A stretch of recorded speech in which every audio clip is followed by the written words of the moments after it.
అష్టైశ్వర్యాలు అష్టసిద్ధులు ఈ రెండు ఒకటేనా వేరువేరా? అష్టైశ్వర్యాలు అష్టసిద్ధులు వేరమ్మ. అష్టైశ్వర్యాలు అంటే మొట్టమొదటి అష్ట అంటే 8 అని. మొట్టమొదటిది రాజ్యం. రాజుల మాకేం రాజ్యం ఉంటుంది అంటే, రాజు తన రాజ్యంలో తన యశస్సునంతా ప్రసరింపజేస్తాడు. కాబట్టి నీ సత్కర్మల ద్వారా నీ యశస్సు ఎంత దూరం వెళుతోంది, నీ పేరు చెప్తే ఎంతమందిని నిన్ను జ్ఞాపకం చేసుకోగలుగుతున్నారు, అవును మంచివాడు మంచి పని చేస్తున్నాడు అని నువ్వు గనక కీర్తి సంపాదించుకోగలిగితే అది ఒక ఐశ్వర్యం. తర్వాత ధనం. ధనం అనేది ధన్యతనిచ్చేది అన్నది గుర్తించి ధనాన్ని సముపార్జిస్తూ సత్కర్మలకు ఉపయోగిస్తూ జీవితాన్ని ధన్యతను పొందే విధంగా. ధనం చాలా అవసరం అమ్మా, ధనం వద్దని ఎక్కడ చెప్పదు. మాతా నిందతి నాభినందతి సుతా భ్రాతాన సంభాషతే భృత్యుకృప్యుతి నాను గచ్చతి సుతా కాంతాపి నాలింగతే అర్థ ప్రార్థన శంకయా నకురుతే సల్లాపమాత్రం సుహృత్ అని చెబుతుంది నీషి శాస్త్రం. తల్లి నీ దగ్గర ధనం లేక ఇంట్లో పుదుగుకులు ఉట్టిగానే కూర్చొని టీవీ చూస్తుంటే తిడుతుంది నిన్ను. తల్లి కూడా తిడుతోందంటే నువ్వు ధనం లేక, ఏ రాజ్యము లేక, ఏ కీర్తి ప్రతిష్ట లేక ఇంట్లో కూర్చుంటే ఎవరైనా తిడతారు. తండ్రి అభినందించడు. మిత్రుడు నువ్వు డబ్బులు అడుగుతావన్న భయంతో నీ దగ్గరికి రావడానికి కూడా భయపడతాడు.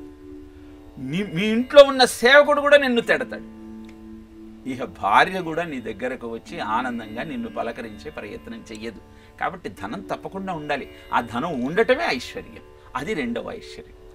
ధనం, రాజ్యం, భార్య, అందమైన భార్య, అనుకూలవతి అయిన భార్య. అనుకూలత్వమే అందము అని చెప్పబడింది. తర్వాత సంతానం. నీవు అనుకున్న లక్ష్యాన్ని నీలాగా నెరవేరుస్తూ ముందరికి తీసుకువెళ్ళే సంతానం నీకు ఉంటే అది ఒక అద్భుతమైన ఐశ్వర్యం.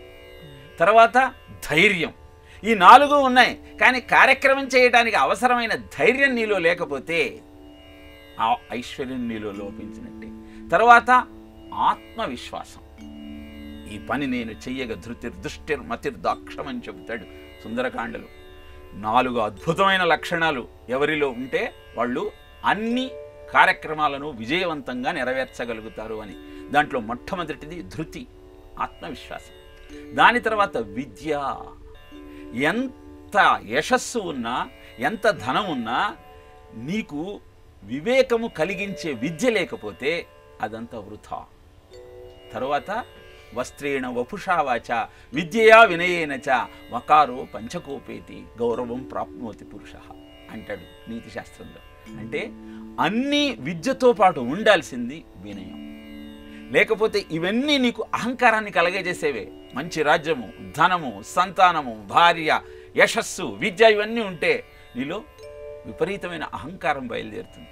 కాబట్టి ఆ అహంకారాన్ని పక్కన పెట్టుకొని వినయంతో నువ్వు ఉండగలిగితే, గుండెల మీద తన్నిన భృగు మహర్షితో నా గుండె మీద తాకిన మీ పాదం కందిపోయిందేమో అనగలిగిన విష్ణువు యొక్క ఆలోచన విధానం నీతైతే అది వినయం, సత్వగుణ సంపన్నత.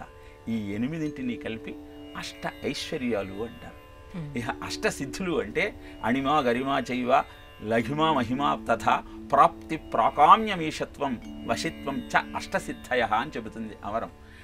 అంటే అణిమ చిన్నగా అయిపోవటం, గరిమ పెద్దగా కావటం, ప్రాప్తి అనుకున్నది పొందగలగటం, ఈషత్వం ఎదుటివాణ్ణి నువ్వు అనుకున్న విధంగా నీవు మాటకు అనుకూలంగా వాణ్ణి నడిచే విధంగా నీ మాటల ద్వారా నువ్వు ప్రభావితం చేయగలగటం, అందరి మీద ప్రభుత సంపాదించటం. ఇవన్నీ కూడా 8 రకాల సిద్ధులు అని అద్భుతమైనటువంటి అష్టసిద్ధుల వివరణను తెలియజేసింది.